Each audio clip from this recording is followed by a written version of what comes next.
The courtroom door slammed shut, and every head turned as Amara Johnson strode in, her green scrubs stark against the sea of suits.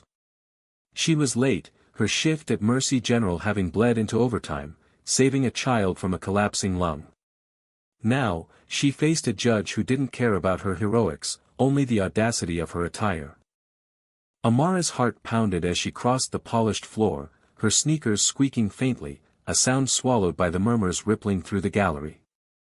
She was here for her brother, Malik, a 19-year-old caught in a petty theft charge that had spiraled into a racial profiling nightmare. The judge, Harold Grayson, sat high on his bench, his silver hair gleaming under the fluorescent lights, his eyes already narrowing at her. "You dare walk into my courtroom dressed like that?" Judge Grayson's voice boomed, sharp as a gavel strike. "This is a place of law, not a hospital ward." Amara froze mid-step, her hands tightening into fists. She'd heard whispers about Grayson, his reputation for tearing into anyone who didn't fit his rigid mold of propriety. But this? This was personal. Her scrubs weren't just clothes, they were her armor, her badge of 12-hour shifts, of lives saved, of a community that leaned on her when systems failed them. "Your Honor," she began, voice steady despite the heat rising in her chest, "I came straight from saving a life. I didn't have time to change." The gallery hushed. A few jurors shifted in their seats, their faces unreadable. Malik, shackled at the defendant's table, shot her a look half pride, half fear. He knew what she was risking, standing up to a man like Grayson. "Excuses." Grayson snapped, leaning forward, his jowls trembling. "You think your job gives you a pass to disrespect this court? To disrespect me?" His voice dripped with venom, and Amara felt the weight of every eye in the room. Some were sympathetic, others gleeful, feeding on the spectacle. She squared her shoulders, her dark eyes locking with his. "With respect, Your Honor, these scrubs don't disrespect anyone. They're what I wear to serve people like the ones in this room." Her voice carried, clear and unyielding, cutting through the tension like a scalpel. A gasp rippled through the crowd. A white lawyer in a crisp suit smirked, whispering to his colleague. A black woman in the back row clutched her purse, her lips moving in silent prayer. Grayson's face reddened, his gavel hovering like a threat. "You're out of line, Ms. Johnson," he roared. "This isn't your ER. You don't get to play hero here." Amara's pulse thundered, but she didn't flinch. She thought of her mother, who'd worked double shifts as a cleaner to put her through nursing school. She thought of Malik, who'd been stopped by police for looking suspicious, one too many times. She thought of every patient she'd held together with her hands and heart, only to be told she didn't belong. "Your Honor," she said, her voice rising, "I'm not playing hero. I'm doing my job. And I'm here for my brother, who's being judged for more than just a crime." The room exploded in whispers. Grayson slammed his gavel, the crack echoing like gunfire. "Silence," he bellowed. "One more word, and I'll hold you in contempt." Malik's public defender, a young woman named Sarah Chen, stood up, her voice shaking but firm. "Your Honor, Ms. Johnson is a witness, not a defendant. Her attire doesn't violate any court rules." Grayson's eyes flashed. "You're defending this display?" He gestured at Amara's scrubs as if they were a stain on his courtroom. "This is about respect for the law." "It's about fairness," Sarah shot back, surprising even herself. "Ms. Johnson is a nurse who saves lives. Her clothes don't change that." The gallery stirred again, louder now. A man in a janitor's uniform nodded vigorously. A woman in a business suit scribbled notes, her brow furrowed. Amara felt a spark of hope, but it was quickly doused by Grayson's next words. "Fairness," he sneered, his gaze fixed on Amara. "You people always want special treatment. You think you can waltz in here and make demands?" The words hit like a slap. "You people." Amara's breath caught, her mind reeling. She'd heard it before on the street, in whispers, in the way certain doctors dismissed her expertise. But here, in a courtroom, from a judge. It was a gut punch. Malik surged to his feet, chains clanking. "Don't talk to my sister like that. Sit down." Grayson roared, gavel slamming again. "Or I'll have you removed." Amara reached for Malik's arm, urging him to sit, but her own anger was boiling over. She turned back to Grayson, her voice low but fierce. "You don't know me, Your Honor. You don't know what I've done or who I am. But you're judging me anyway." The room fell deathly silent. Even Grayson seemed momentarily stunned, his gavel frozen mid-air. Then, from the back, a single clap broke the stillness. Then another. A black man in a delivery driver's uniform stood, his hands coming together slowly, deliberately. A Latina woman in the jury box followed, her eyes locked on Amara. Grayson's face contorted. "Order. I will have order." But the claps grew louder, faster. A white woman in a teacher's cardigan stood, joining in. Then a young man with tattoos covering his arms. Soon, half the room was on its feet, the sound swelling into a wave. Amara's throat tightened, tears pricking her eyes. She hadn't asked for this, but here it was strangers, united, standing for her. Sarah Chin stepped closer, whispering, "You've got them, Amara. Keep going." Amara took a shaky breath, facing Grayson again. "I'm not here to disrespect you. I'm here for justice for my brother, for me, for everyone who's been told they don't belong." Grayson's jaw clenched, but the clapping didn't stop. It was a rebellion, small but powerful, shaking the walls of his courtroom. He raised his gavel, ready to demand silence again, when an older white man in a suit stood up from the gallery. His voice cut through the noise, calm but commanding. "Your Honor, I'm Dr. Richard Hayes, Chief of Surgery at Mercy General. Ms. Johnson saved my patient's life this morning. If her scrubs offend you, then you're missing the point of what justice looks like." The room erupted again, this time in cheers. Grayson's gavel fell limply to the bench. Amara's knees nearly buckled, but she stood tall, her scrubs suddenly feeling like a crown. For the next hour, the trial shifted. Sarah presented evidence of Malik's wrongful arrest, backed by witness testimonies and shaky body cam footage. Amara testified about Malik's character, his volunteer work, his dreams of becoming a mechanic, his loyalty to their family. The jury listened, their faces softening, some nodding as she spoke. Grayson remained stone-faced, but the room had changed. The claps had shifted something fundamental, a crack in the wall of prejudice. When the jury returned, their verdict was swift, not guilty. Malik's chains were unlocked, and he threw his arms around Amara, sobbing into her shoulder.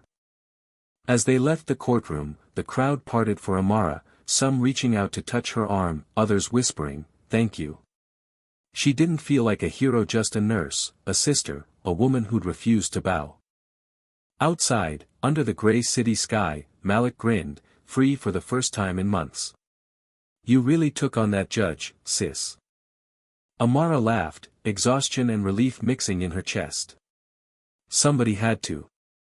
Dr. Hayes approached, his face kind but serious. "Amara, what you did in there, it wasn't just about Malik. You gave people hope." She nodded, unsure what to say. Hope was heavy, but she'd carry it. As they walked away, the wooden plaque from the courtroom flashed in her mind, her scrubs, her strength. It wasn't just a notie, it was a truth, one she'd wear proudly, every single day. Amara and Malik stepped into the evening air, the city's hum wrapping around them like a familiar song. The courthouse loomed behind, its stone facade cold and unyielding, but the weight of the day felt lighter now. Malik's grin hadn't faded, his steps bouncy as he adjusted to freedom. Amara, though, felt the ache in her bones. 12 hours in the ER, then the courtroom battle. Her scrubs were wrinkled, stained with sweat, but they still held her upright. "You hungry?" Malik asked, nudging her. "Bet you didn't eat all day." She smirked. "You know me too well. They headed toward a diner 2 blocks away, a spot they'd frequented as kids when their mom could spare a few dollars for fries and milkshakes. The neon sign flickered, casting a warm glow on the sidewalk. Inside, the smell of grease and coffee hit them, grounding Amara in something normal after a day that felt anything but. They slid into a booth, and Malik leaned back, his eyes scanning her. "You were something else in there, sis. I thought Grayson was gonna pop a vein." Amara chuckled, but it was half-hearted. The judge's words, "you people," still echoed, sharp as a blade. She'd faced prejudice before, the patient who refused her care because of her skin, the doctor who assumed she was an aide instead of a nurse. But Grayson's outburst, in front of a room full of strangers, had cut deeper. It wasn't just about her scrubs, it was about her existence, her right to be seen as equal. The waitress, a middle-aged woman with tired eyes, took their order: burgers, fries, and 2 Cokes. As she walked away, Amara noticed a TV in the corner playing a local news channel. Her stomach dropped as her own face flashed on the screen, a grainy still from the courtroom. The headline blared, "Nurses stand against Judge Sparks' outrage and support." Malik whistled low. "You're famous now." "Not what I wanted," Amara muttered, sinking lower in the booth. She hadn't meant to start a firestorm. All she'd wanted was to get Malik out, to protect her little brother from a system that seemed rigged against him. But the clapping in the courtroom, the strangers standing for her, it had shifted something. People had seen her, really seen her, and not just as a black woman in scrubs. Her phone buzzed, a string of texts from co-workers at Mercy General. "You're a badass, Amara," one read. Another, "We're all talking about you. Keep fighting." Dr. Hayes had sent an email, formal but warm, inviting her to speak at the hospital's next diversity training. "Your voice matters," he wrote. Amara stared at the words, unsure if she was ready to carry that weight. The burgers arrived, and Malik dug in, talking through a mouthful about his plans, getting his GED, applying to trade school. Amara nodded, but her mind was elsewhere. The news segment looped, now showing clips of people outside the courthouse, some holding signs, "Justice for Malik" and "Scrubs aren't a crime." Others, though, held uglier messages, "Respect the court," and worse, slurs she refused to repeat. The divide was stark, and it mirrored the tension she'd felt her whole life. Growing up in their neighborhood, Amara had learned early that the world saw her and Malik differently. She was the good one, the one who made it out, who studied hard and wore her scrubs like a shield. Malik, with his quick smile and quicker temper, had been targeted by teachers who assumed he'd fail, by cops who saw his hoodie as a threat. The theft charge was a mistake, a moment of desperation when he'd taken a phone from a store to replace one he'd lost. But the system didn't care about context. It saw a black kid and assumed guilt. Amara sipped her Coke, the cold fizz grounding her. She thought of their mother, who'd passed 2 years ago, her hands worn from years of scrubbing floors. "You keep your head up, Amara," she'd said. "They'll try to push you down, but you're stronger than they know." Those words had carried her through nursing school, through nights in the ER when she was the only one left to hold a patient's hand.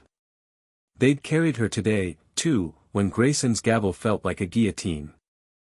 Her phone buzzed again, a notification from X.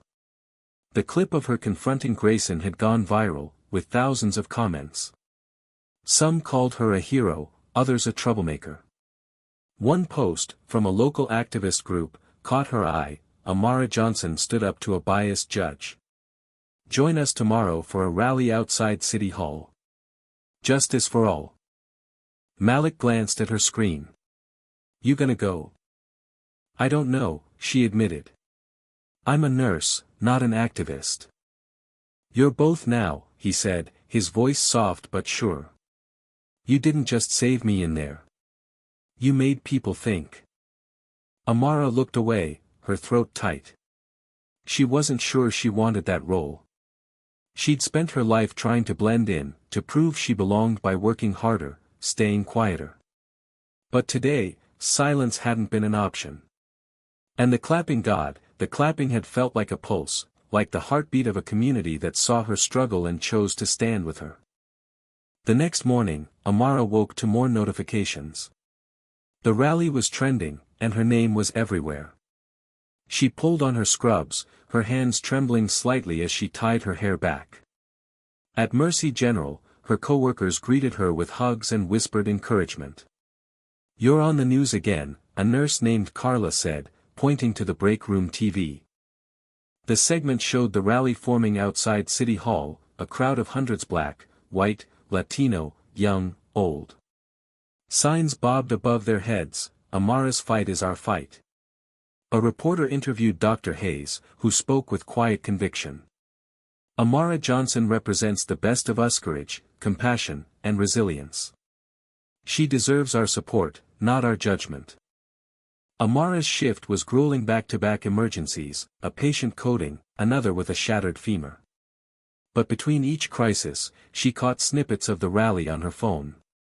Malik texted her a photo, him in the crowd, holding a sign that read, "My sister, my hero." She laughed, tears blurring her vision, and tucked the phone away to focus on her patients. That evening, she joined the rally, hesitant but drawn by the energy. The crowd parted as she arrived, their cheers washing over her. A young girl, maybe 10, ran up and hugged her, whispering, "I want to be a nurse like you." Amara knelt, her heart full, and said, "You can be anything you want. Don't let anyone tell you different."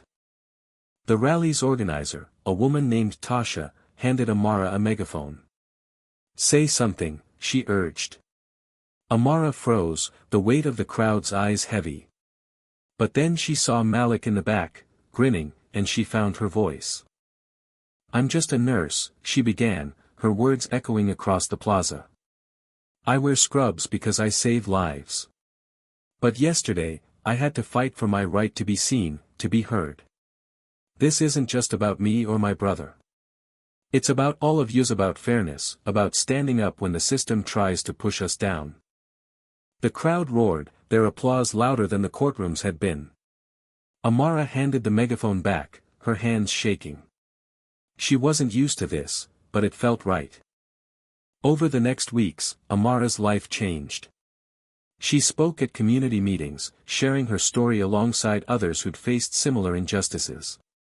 Malik enrolled in trade school, his confidence growing with each day free from chains. The hospital started a scholarship in Amara's name for aspiring nurses from underserved communities. Even Judge Grayson issued a public apology, pressured by the media storm, though Amara doubted his sincerity. But the fight wasn't over. Online, the backlash grew, trolls calling her a race baiter, accusing her of disrespecting the law. At work, she noticed subtle shifts: a doctor who avoided her eyes, a patient who questioned her credentials. Yet for every hate-filled comment, there were 10 more praising her courage. Letters poured in from strangers, sharing their own stories of discrimination, thanking her for giving them hope. One evening, as Amara sat in her apartment, a package arrived, a wooden plaque, engraved with the words from the courtroom, "Her scrubs, her strength." A note from Dr. Hayes read, "This belongs to you. Keep shining." She hung it above her desk, a reminder of the day she'd refused to bow. Amara's story sparked a broader movement. Community groups organized forums on racial bias in the justice system. Malik, inspired by his sister, started mentoring kids in their neighborhood, steering them toward trade schools instead of trouble. Amara kept working her shifts, saving lives, but she also kept speaking, her voice growing steadier with each event. The world wasn't fixed, far from it. But Amara had cracked open a door, letting light into places long shrouded in shadow. She'd shown that one voice, one stand, could ripple outward, touching lives she'd never meet.